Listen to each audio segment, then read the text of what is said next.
В чем заключается главная проблема биткоина и как эта проблема отражается на всей экосистеме криптовалют? Вы на канале Crypto Insight, и мы начинаем. Я достаточно часто читаю комментарии под роликами на YouTube про биткоин и криптовалюты. Порой бывает так, что я специально захожу на видеоролики исключительно для того, чтобы почитать комментарии. Комментарии под роликами отлично отражают всю суть нынешнего криптовалютного сообщества. Сейчас на ваших экранах несколько интересных комментариев, которые я нашел на просторах YouTube. Можете поставить видеоролик на паузу и ознакомиться с этими комментариями более подробно. Самое интересное, что на поиски этих гениальных изречений у меня ушло буквально 5 минут. И это лишь малая часть того, что можно найти под популярными роликами про биткоин. Теперь, как вы думаете, какая главная проблема биткоина на текущий момент? Основная проблема биткоина заключается в его неправильном понимании людьми или вообще полном отсутствии понимания того, как он работает.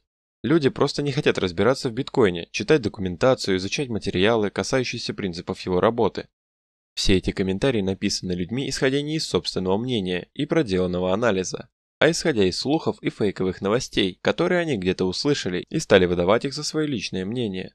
Этих людей полно. Практически все популярные видеоролики про биткоин наполнены подобными нелепыми высказываниями. И это действительно проблема. Общество видит комментарии какого-то Пети с завода, который назвал биткоин пирамидой, похожей на МММ, и воспринимает этот комментарий всерьез, начиная считать так же и писать такие же комментарии. Проблема в неправильном понимании биткоина рождается именно в обществе, где этот биткоин обсуждают. Биткоин действительно сложно устроен, и понять его механизм работы просто так не получится.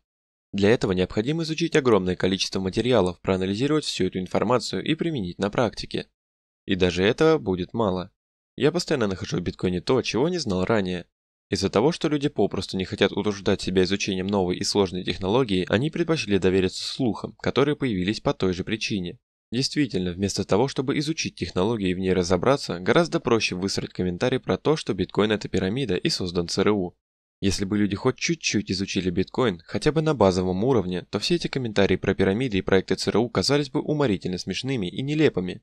Взять даже этот комментарий, где умственно отсталый человек пишет о том, что биткоин зарегистрирован на каких-то островах. Если бы он потратил 10 минут на изучение базовых материалов про биткоин, то он бы знал, что система распределена среди всех участников сети и у нее нет контролирующего центра. Но высрать бессмысленный комментарий и выставить себя посмешищем гораздо проще, чем потратить 10 минут на изучение материала. Ведь биткоин имеет открытый исходный код и доступен для изучения любому желающему. Написано огромное количество материала, который есть в открытом доступе. Про сравнение биткоина с пирамидой это вообще отдельный случай. На канале есть ролик, посвященный именно этой теме. Если вы его еще не видели, то можете посмотреть, нажав на подсказку в правом верхнем углу экрана. Опять же, биткоин начали называть пирамидой не просто так. Кто-то услышал это у бабки на скамейке в соседнем дворе, кто-то закупил биткоин по 19 тысяч долларов, затем продал за 5 и назвал биткоин пирамидой, потому что он потерял на этом деньги. Но все сводится опять к тому, что люди не хотят изучать и анализировать информацию.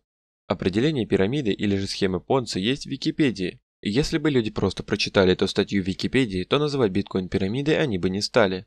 В схеме Понци прибыль ранних инвесторов генерируется из вкладов последующих инвесторов.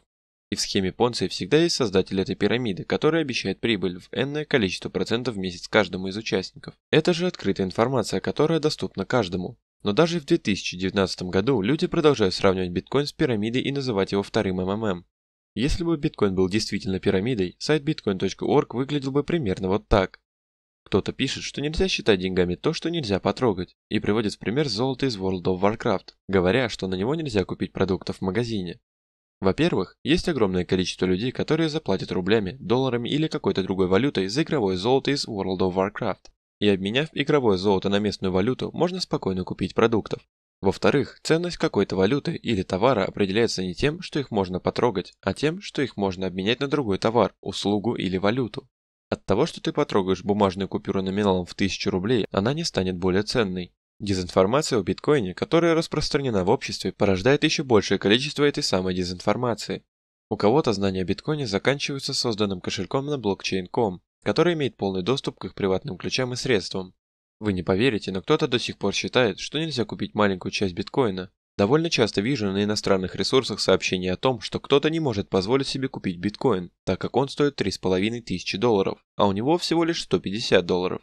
Все эти вопросы отпадают, если хоть чуть-чуть изучить технологию биткоина.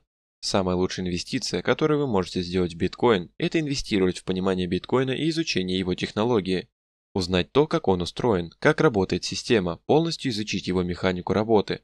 После того, как вы инвестируете в понимание биткоина, вы для себя самостоятельно примете решение о том, стоит ли покупать биткоин, и не будете полагаться на псевдоаналитиков, советующих купить или продать биткоин.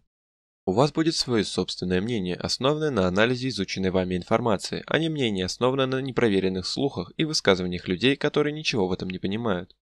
Подписывайтесь на наш телеграм-канал, ссылка на который есть в описании. Также вы можете поддержать наш канал по ссылкам, которые закреплены в комментариях. Ну и как обычно, не забывайте нажимать на колокольчик, чтобы не пропускать новые видеоролики.